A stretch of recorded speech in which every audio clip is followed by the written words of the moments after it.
Dear future officer, स्वागत है आप सभी का। टारगेट प्रीलिम्स 2021 करंट अफेयर्स पे बेस्ड एमसीक्यूज में यहाँ पे दिया हुआ है। आप वेबसाइट से किस तरीके से इन क्वेश्चंस को डाउनलोड कर सकते हैं, हिंदी और अंग्रेजी दोनों के अंदर। ठीक है, शुरू करते हैं आज का हमारा सेशन। तो आज के हमारे सेशन में हमारा पहला क्वेश्चन जो है वो ये रहा। ठीक है, इसमें दिया है कि जो बायोचार होता है एग्रीकल्चर में, उसका क्या इंपॉर्टेंस है, क्या क्या इम्पैक्ट हो सकते हैं।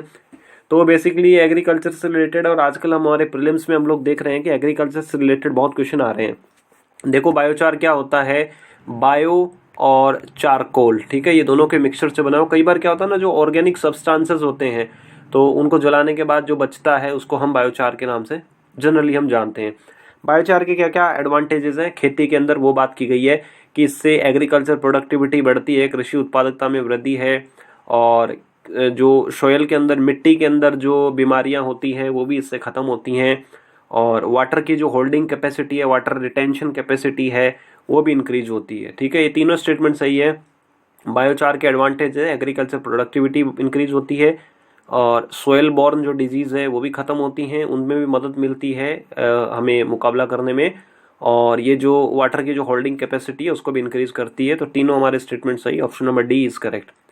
क्वेश्चन नंबर 2 हम देखते हैं, वर्ल्ड बैंक कौन कौन सी रिपोर्ट इश्यू करता है। World economic outlook, global economic prospects, doing business report, ये basically ease of doing index वाली रिपोर्ट की बात करी जा रही है, और ग्लोबल इन्वेस्टमेंट कॉम्पिटिटिवनेस रिपोर्ट के बारे में। ठीक है, देखो वर्ल्ड इकोनॉमिक आउटलुक कौन इशू करता है, आईएमएफ इशू करता है, इंटरनेशनल मॉनेटरी फंड। तो हमारा यहाँ से पहला स्टेटमेंट जो है वो गलत हो जाता है। ठीक है, तो हमारे ऑप्शन ए और डी जो कैंसल आउट हो गया है।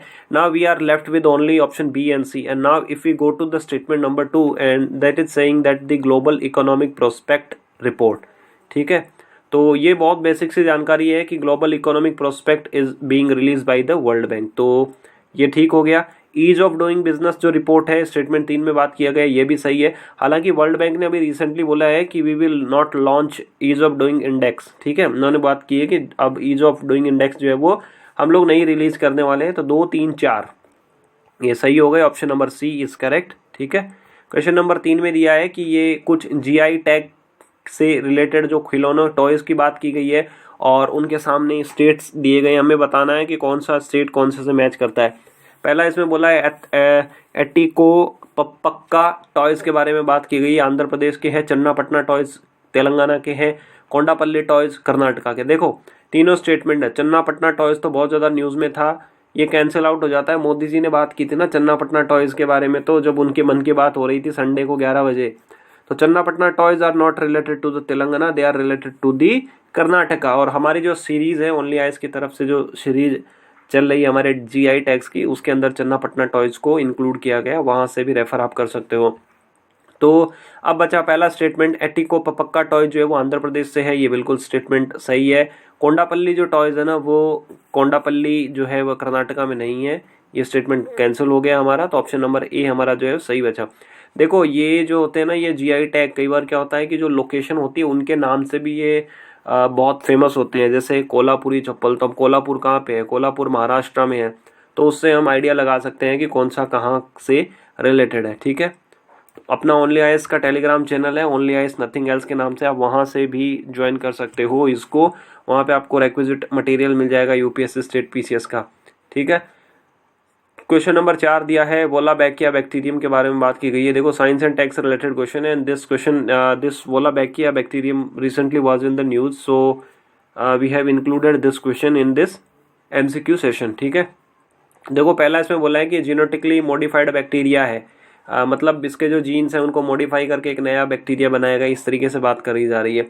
दूसरा बोला है कि जो ये एडिस एजिप्टी जो मॉस्किटो मच्छर होता है उसको जो है ये कम कर सकता है। कब कैसे कम कर सकता है, उसके प्रोडक्शन को, उसकी जो रिप्रोडक्शन कैपेसिटी है उसको कम कर सकता है अगर हम ये जो बैक्टीरिया है इस एडिस एजिप्टी मच्छर के अंदर इंसर्ट करवा दें किसी तरीके से। ठीक है, और जैसा कि हम लोग जानते हैं कि एडिस एजिप्टी जो मच्छर होता है वो डेंगू के लिए रिस्पॉन्सिबल है। देखो पहला स्टेटमेंट ना गलत है, ये मॉडिफाइड बैक्टीरिया नहीं है, इसको जेनेटिकली मॉडिफाइड नहीं किया गया है, ये अपने ओरिजिनल फॉर्मेट में ही है। और दूसरा स्टेटमेंट बिल्कुल सही है कि अगर हम इसको, इस बैक्टीरिया को अगर इंसर्ट करवा देंगे ना, इस वोलाबैकिया बैक्टीरियम को अगर हम एडिस एजिप्टी मच्छर के अंदर इंसर्ट करवा देते हैं या, तो क्या होगा कि जो डेंगू को रोकने में जो है बहुत मदद मिलेगी। स्टेटमेंट नंबर 2 इज करेक्ट, ठीक है, ऑप्शन नंबर बी हमारा करेक्ट है। क्वेश्चन नंबर 5 जो दिया है वो रिसेंटली दिया है कि इंडियन डिपॉजिटरी रिसिप्ट है, ये किससे रिलेटेड है। देखो इंडियन डिपॉजिटरी रिसिप्ट है, आप बहुत बार न्यूज में देखते होंगे, तो ये एक बेसिकली जो है वो मतलब इकोनॉमी से रिलेटेड ही है, ठीक है। तो इसमें पहला दिया है कि storing data with the Indian territory mandated by the data localization, मतलब इंडिया का जो डाटा है वो भारत के अंदर जो है वो मतलब हम सेव करके रखें, ये गलत है।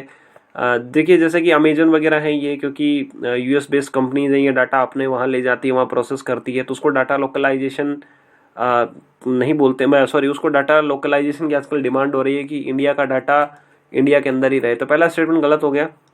दूसरा स्टेटमेंट बिल्कुल सही है कि ये एक आईडीआर जो होता है वो एक फाइनेंशियल इंस्ट्रूमेंट होता है, उसके थ्रू क्या कर सकती हैं कि जो फॉरेन कंपनीज होती हैं वो इंडिया के अंदर से फंड रेज कर सकती है, ठीक है। तीसरा गलत है कि रिसिप्ट जो है वो फिक्स्ड, अगर हम कोई फिक्स डिपॉजिट करवाते हैं, लोन लेते हैं, तो उस पर रिसिप्ट, ये कोई ऐसा कुछ नहीं है, गलत है ये। स्टेटमेंट नंबर 2 सही है।